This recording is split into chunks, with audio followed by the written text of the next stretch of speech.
The year was 1944. World War II had already begun raging throughout most of the world for the greater part of the prior 5 years. The Allied forces of Great Britain, America, and France were desperate to end the war and the devastating reign of the Nazi regime. The Allies set forth a plan that would forever change history by greatly contributing towards the liberation of France from its Nazi captors and forcing the German surrender. Before the invasion of Normandy began, Hitler had almost complete control over mainland Europe. The Nazis occupied all of mainland Europe, with the exception of neutral countries Spain, Switzerland, Sweden, and Portugal, through the Blitzkrieg campaigns of 1939 to 1941. After Russia's success in their counter-offensive of Stalingrad, Joseph Stalin pressured the Allied leaders to begin a second offensive on the Western Front to divert German troops from the Soviet forces. It was finally agreed that the Allies would mount an attack against the German-occupied France in the early summer of 1944. Before the invasions of Normandy could begin, the Allied forces launched a deception plan called Operation Fortitude. The Allies deceived the Nazis into believing that they would invade from Pas-de-Calais instead of the Normandy beaches.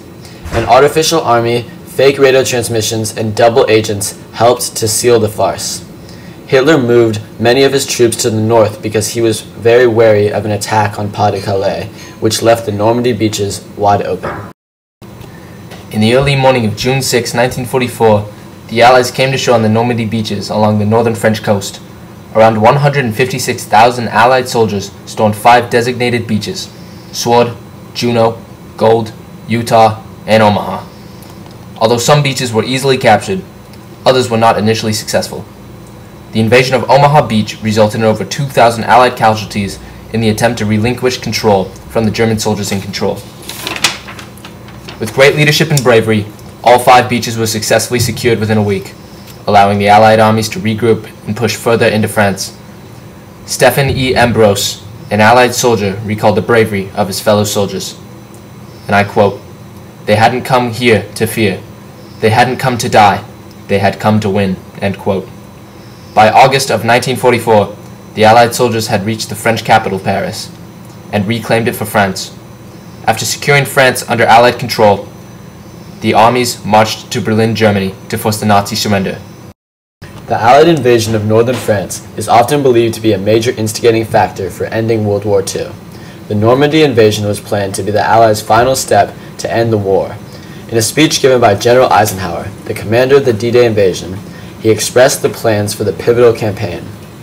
"In company with our brave allies and brothers in arms on other fronts, you will bring about the destruction of the German war machine, the elimination of Nazi tyranny over the oppressed peoples of Europe, and the security for ourselves in a free world.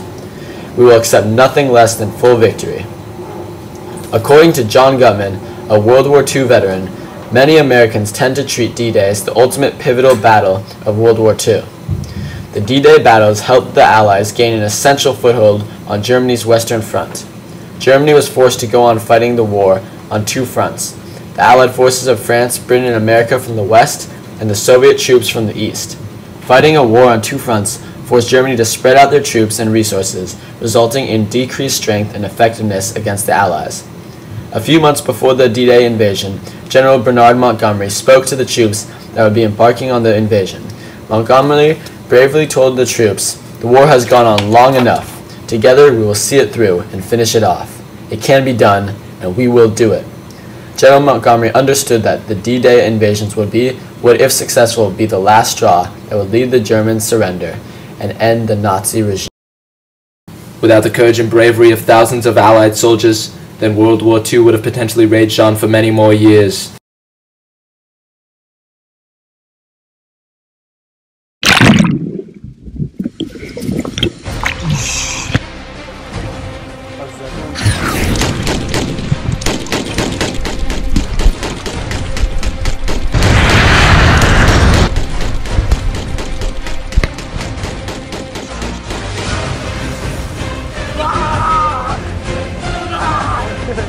Gotta secure the beach!